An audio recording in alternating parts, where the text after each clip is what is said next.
There are several different classifications and aspects of creating notes in SiteLink. Those being historical notes, a tenant note that is displayed on the main payment screen, along with unit notes. The typical note can be accessed through several different screens.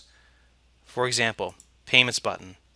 Choose your tenant, click on your unit, and then click on the Notes option. When you click on Notes, this is a list of historical notes. You'll see the date and time, the initials of the person entering the note, along with the reason given. SiteLink will make automated notes when you send a past due notice, when you send a text. Typically, however, you're coming down to the new note and putting in your note. For example, called this person. Put in that note and save.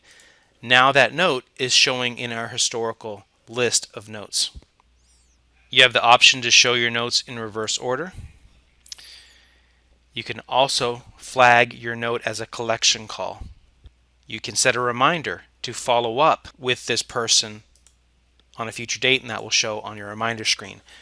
When we put in the notes here, it's the same process as the operations tenant screen. If I choose a tenant here and click on notes, this is the same process, same button, but we're accessing it from a different screen. Same thing if we go to the map.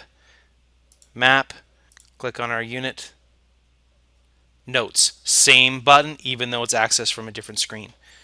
If we click on call past dues, choose our tenant. Again, we make a note, same notes functionality. They're all tied together. This is different than the quote-unquote tenant note, which is accessed from the operation payment screen. Click a tenant here, and you'll notice tenant note in the middle of the screen. This is typically a reminder or notification for yourself that maybe we don't want to take checks from this person. It could be that this person's spouse, whose name is X, comes in and also pays for this unit. Some kind of note that you want to see in front of you.